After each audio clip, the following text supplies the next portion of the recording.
Alright, hey guys, welcome back to a channel about watches. Now today's video, we're going to be taking another look at the Citizen Chronomaster.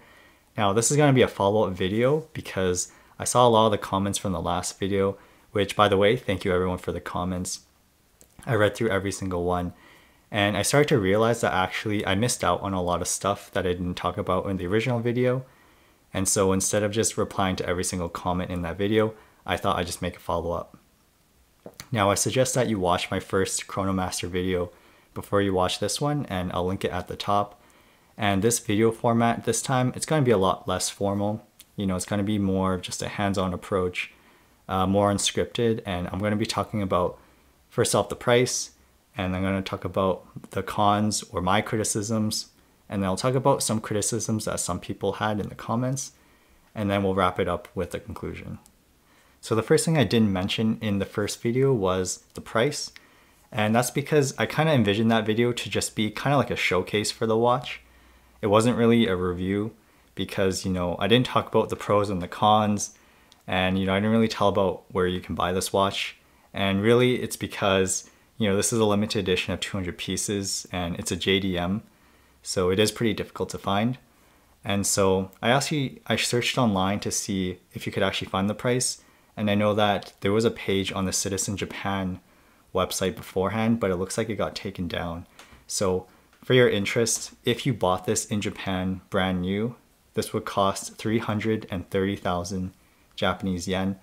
Now, of course, that actually includes the sales tax. So I guess the item itself costs 300,000 yen. But at least at least based on my knowledge, you really can't buy this anywhere except for Yahoo Auctions Japan or on Rakuten, which is a Japanese online shopping center. And so myself, I bought this from Yahoo Auctions Japan and I purchased this for about 250,000 yen. And this was essentially like new condition. Now, of course, this was in May 2020, so it's almost been a year. And that was around 3,200 Canadian dollars, which would have been around 2,300 US dollars. Now the currency value has changed, so if I did buy it today, that actually would have been 2,850 Canadian dollars or 2,250 US dollars. Now, can you find it today? I've seen it a few times on the auction website, so you could probably find this for around, you know, maybe 3,000 Canadian dollars or, you know, maybe around 2,300 US dollars. So it's kind of right in the Grand Seiko quartz territory. Is it expensive? Well, you know, it depends. Some people might think this is too expensive for a quartz watch, but again, this is high accuracy quartz and it is finished to a pretty high degree. All right, so now I'm going to talk about my cons or my personal criticisms for this watch, because even though I said a lot of good things in that last video, there are some things that I didn't really like. So if you take a look at this, I mean, I don't know if you can tell by the video. I mean, okay, that's just dirt. But I feel like the case is pretty scratch prone, or at the very least, it shows scratches a lot easier compared to other watches. And that might just have to do with the Zaratsu polishing. So it's not a criticism, you know, specific to this watch. You know, I'm sure that Grand Seikos, they also get that reputation of being easily scratched. So, you know, that's something to keep in mind. And of course the bracelet, I don't know if you can tell, but you know, the bracelet does get scratched up easily as well. So, you know, I was kind of sad. Let's see if I can find a scratch. Yeah, I don't know if you can see there's some little nicks right there. And yeah, I was kind of sad at first when I first saw it. I think there's actually one over here. You can't really see it, it's quite faint. But even on the brush part, there are some scratches. So, you know, if you want a watch that's going to stay in perfect condition, this probably isn't it. Here, let me actually just take this off. So that's the first thing. The second thing is that the lug width is 19 millimeters.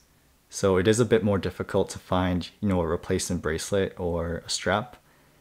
And honestly, I'd actually rather prefer to change this to a leather strap, but I haven't found like the perfect strap yet.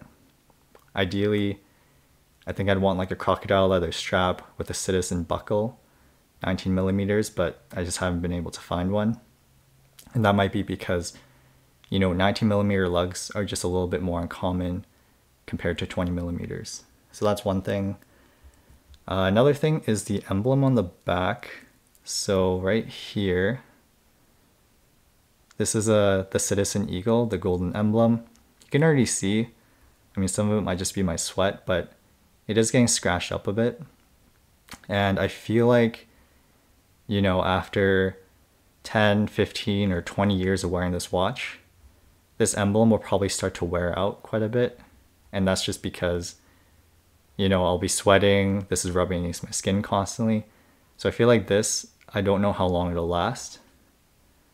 I've seen vintage Grand Seikos, their emblem, it falls off or just gets really worn out or tarnished or anything like that. So the gold emblem, I actually like it. It's part of the reason why I really wanted to buy this watch. But after receiving it, I started to realize, okay, this thing might fall off. So, enjoy it while it lasts. Another thing, you might have noticed that the lugs here, they are not really that tapered. They're pretty flat. They don't curve down as much. And so, and I forgot what the dial diameter in the lug to lug, but I'll post it, I'll post in this video. It's supposed to be a small watch. I think this is like 37mm. So you'd think it's a small watch, but because the lugs don't really curve down, it does wear a lot larger than I think it should. And so here, I'll even put it on my wrist. So I have tiny wrists. So I say I have a 6-inch wrist, but I measured it this morning and it's actually like 5.9. So a really small wrist. And you can see that, it does fit, but it just barely fits, right? If I push down on the bracelet, it's just at the edge or at the cusp of hanging off my wrist. So I would have wished that these lugs, if they curve down just a little bit more, just curve down like 1 or 2 millimeters more, I think that would have been a lot nicer. Now, that's pretty much it in terms of the watch itself, like the design. Otherwise, I'm a really big fan of this watch. Another thing, oh wait, actually there's one more thing. So it's pretty small, but you can tell that the crown is not signed. And it would have been nice to see like a C for Citizen or something like that. C for Chronomaster. Now, this is a con or a criticism, but it's a criticism of a lot of watches in that this is a Japanese domestic market watch, which means it's really hard to buy. You pretty much have to get this imported, and then you can think of like repairing it. Like I'd have to send this to Japan, which is honestly really frustrating. I hope I never have to send this in. And another thing is the name. So yes, this is the Citizen Chronomaster, but the lineup of this watches is called the Citizen, and I feel like it's kind of confusing. If you tell a friend that this is the Citizen watch, and they'll be like, oh, so this is a Citizen watch? And you'll say, no, this is the Citizen. Just imagine, if Seiko called their high-end watches the Seiko instead of Grand Seiko. I feel like it's just a really confusing naming scheme. I wish they called, Citizen called their high-end watches, Grand Citizen, or like Crown Citizen or Royal Citizen. So that way it'd be easier to kind of differentiate its high-end models with, its more typical budget-end models. So again, that's not really a criticism of the watch, that's just a criticism of the whole brand. So yeah, that's about it for my cons. Now, there's a few things that other people may not like, but like me personally, I don't really mind it. So the warranty. So again, this is a Japanese domestic model. So for the international warranty, it's 1 year, I believe. And I've had this watch for a year. So like it's gone. So if anything bad happens because of, a manufacturer's defect, I'm kind of out of luck. It does offer a 10-year domestic warranty, but you have to be a citizen of Japan. So You know, if you buy this from some watch dealer online, maybe they'll offer to register the watch under their name, so you'll get that 10-year warranty. But you know, for me, I bought this off a auction website, so like obviously I can't really contact the seller. I used a proxy service I used from Japan, so I never actually had a chance to contact the dealer.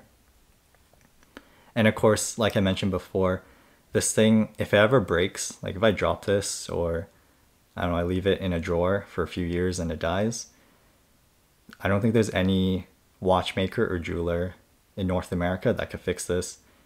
This is, you know, this is something you have to send back to Japan, which, you know, I don't think I would never want to do that. You know, I've heard horror stories where, you know, you have to pack this up, you have to pay for shipment, or even insurance. You ship it over there, you know, maybe they'll fix it and then you have to pay for that, and then they send it back, and then, you know, who knows, maybe they'll scratch up the case, maybe it'll damage something. So my hope is that this watch, you know, I'll never have to send it in, because it is solar powered, so, you know, I never need to do a battery change. So I feel like as long as I keep it charged and, you know, I don't drop this, you know, hopefully this will last, you know, at least 50 years. Another thing that I want to point out that maybe you guys missed in the video is that if you look between the 8 and 9 o'clock on the dial, there's kind of like a scar or a line on that washi paper dial. Now, when I made my bid, like when I watched this on Yahoo Auctions, I saw that little, I don't know, I guess I'll call it a scar. So that scar was always there as far as I know. And like the condition of the watch when it came here, again, it was like new. So I'm guessing like someone didn't cause this. Like that's just a natural imperfection of the dial. So if you're a perfectionist, you know, your watches you want them to be, you know, completely clean. You know, maybe you won't prefer that because this is imperfect, but I don't know. I actually kind of like it because, again, this is a paper dial, right? So this is, I don't want to say it's completely natural, but, you know, there's always going to be imperfect flaws. If you meet someone or watch another video of this Chronomaster, it's going to look slightly different. And that's just because, you know, it's kind of like a leather watch, or sorry, leather strap, right? If you buy a crocodile leather strap from the same manufacturer twice, both of them won't look the same. And, you know, that's just because of, you know, natural deviations. So that is, you know, one thing to keep in mind. Also, another thing that I think some people mentioned was the gold emblem on the front.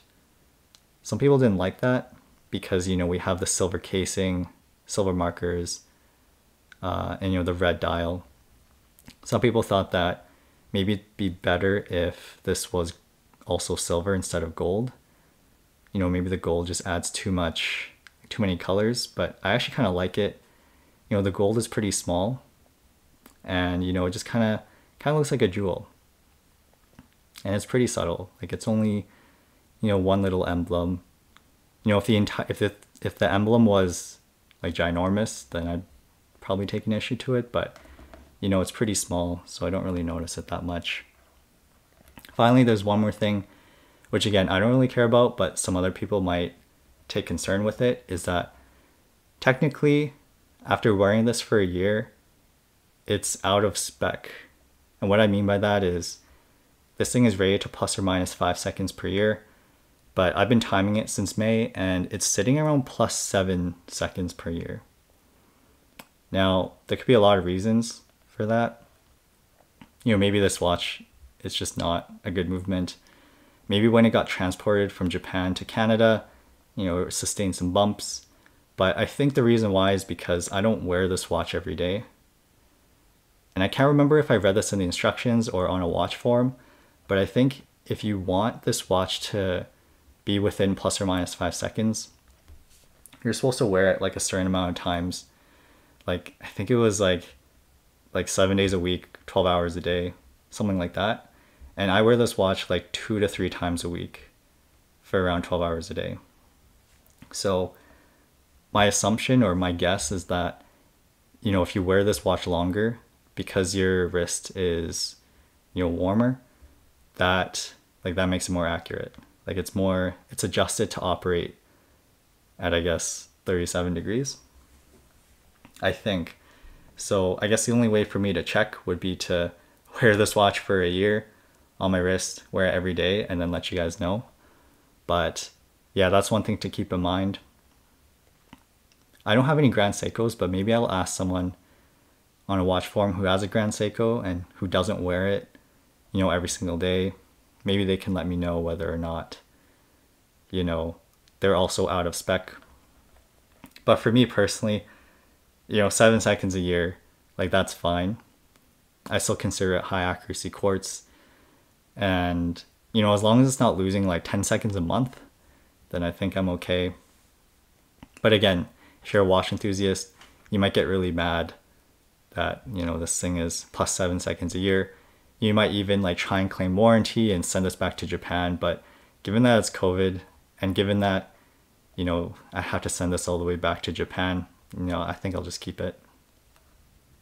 All right, so here's another wrist shot of the watch, and the lighting isn't actually that great. So you can see that, you know, before it was kind of a deep red, but now it's kind of like a crimson color. You know, sometimes it almost looks like, I don't know, brown, you know, maybe like dark black.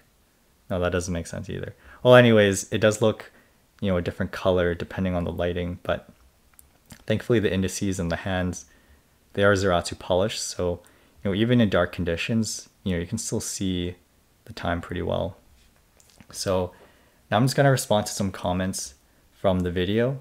So someone mentioned or recommended the Seiko Dolce, the SACM 171. So if you don't know, this is a high accuracy quartz watch from Seiko. It is, I think it's around 500 Canadian dollars, which is around 400 US dollars. So, you know, it's a good recommendation. It's plus or minus 10 seconds a year. And it's a pretty clean dial. I think it can work as a dress watch, but, you know, I find the dial to be a bit too plain. Like it was a little bit too boring for me. And so, you know, I thought this dial, it just looked a lot more nice and unique.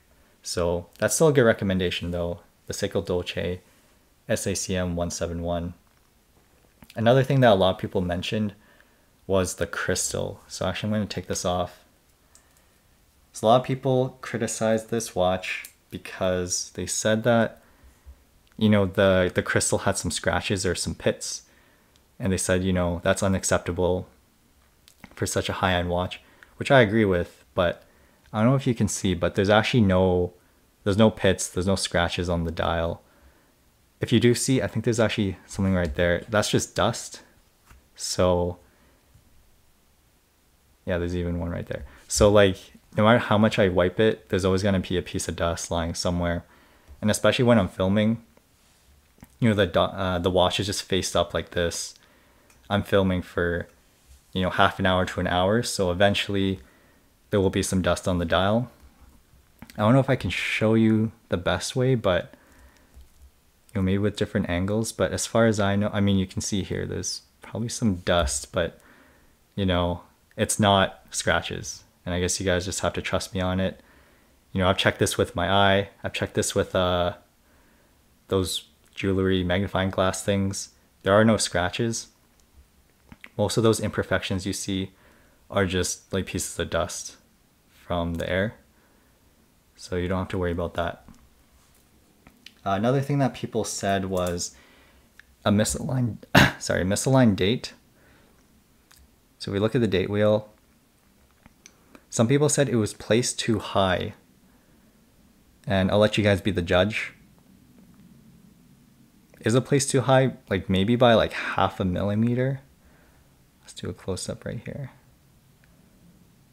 So again, maybe it's placed too high, but honestly, like the whole date is there. So I don't see any issues with it. But, you know, it's up to you guys to determine whether or not it's misaligned. And another thing was the chapter ring. So you can see here, the chapter ring has the minute markers. And someone said it looks kind of plasticky. And, you know, I guess I agree. It can look kind of like a plastic ring. But I don't know. I don't really notice it. Like, I guess if you had a really close-up shot, it would look like plastic, but, you know, that's fine with me. Actually, I believe this watch there's the washi paper dial, but the letters and the indices aren't placed on the paper directly. There's actually a plastic layer on top of the paper, and that's where all the, you know, the indices and the markers go on. So yeah, there is plastic on this watch. You know, I guess that's bad, but again, that's another thing that I don't really care about. And one final comment that I thought was kind of funny was that someone said this dial looked like flesh. And you know, it kind of does. I guess it kind of looks like ground beef or flesh. And, you know, I feel like with a textured red dial, you know, it's kind of inevitable. So, you know, I respect that comment because it is kind of true, but I don't know, at least, you know, my experience, I don't think of that. Like even right now, you know, it's a red dial and it's definitely more uncommon. You know, white dials, black dials, gray dials, blue dials, I think they're pretty common. Red is it's a fairly uncommon color, but you know, I still stand by saying that I think they executed this pretty well. All right, so I just have a few final thoughts before we finish off this video. So the first thing I want to say is that I wouldn't buy this watch if your plan is to show it off. And that's because, you know, the logo at the top, it's Citizen, right? So, you know, if the average person looks at the name Citizen, they'll think this was a fairly affordable watch. You know, maybe it just costs a few $100s at most. So, you know, if you want to show off to your friends that you have like a really nice high accuracy quartz watch, you know, I don't think Citizen's the way to go. In fact, if you want to show off to your friends, I'd probably just buy a Rolex. And it's kind of like the old saying where you buy a Rolex to impress your friends and you buy a Grand Seiko to impress yourself. I think that also applies to the Citizen Chronomaster. Now, it's not all bad. You know, I feel like this watch is more subtle. It doesn't catch as much attention. Even though it's a red dial, you know, you're probably less likely to get robbed, right? Because, you know, if someone looks at your Citizen, they're not going to think twice about it. So again, I don't think anyone, even I went to a jewelry store and no one really noticed it. No one really, you know, took a second look at it. And again, it's just because it's a Citizen. And actually, I was actually going to buy a Grand Seiko. I was debating between Grand Seiko and the Citizen Chronomaster. The Grand Seiko models I was thinking of buying was the SBGV 245, which is a quartz watch, or the SBGA 283, which is the spring drive. But at the end of the day, I chose this one because it just caught my eye more. And I really liked how this is solar high accuracy quartz. I can't think of another company that does solar high accuracy quartz watches. And again, if I'm going to spend a lot on a watch, you know, it better look unique. It better look like something that you can't buy for cheap. And yeah, again, I'm just hoping that I'll never have to send this in. You know, I don't even have to send it to a watchmaker to change the battery, hopefully. Or, I don't know, battery capacitor, whatever solar quartz uses. And so, yeah, I do hope to buy a spring drive later in life. Spring drives are usually, you know, above 3,000, usually like 5,000, 6,000, or 7,000. So maybe a lot later in life, but you know, I'm happy with this one. I don't think I'll ever sell this watch. Again, if this can last 50 years without, you know, having to send it in for something, then I think I'll make it my money's worth. Right? If you think of, you know, a typical high-end automatic, you know, in 50 years, you might have to send it in for servicing, you know, 4 or 5 or 6 times, maybe, you know, once every 10 years. And so, you know, 5 services will be more than the cost of this watch. So yeah, I'll be happy if this lasts, you know, 50 years, I'll be in my 70s. So I think it's a good trade-off. So once again, this is it. This is the Citizen Chronomaster AQ4020-54Z on a titanium bracelet that comes with the watch. This was purchased in May 2020. And yeah, hope you guys enjoyed the video. I hope I answered your questions about this watch. I still really like it. Again, despite all of its flaws, you know, the flat lugs, the gold back, which I actually kind of like, even though it might wear off. Despite all those flaws, you know, I still think it's a great watch. And if you can end up finding it online, you know, let me know and we can maybe just do a quick chat about it. I feel like, I don't know if I could ever find this watch again. I do see it on Yahoo Auctions Japan sometimes, but you know, it's few and far between. So anyways, thank you guys for watching, and I'll see you guys next time.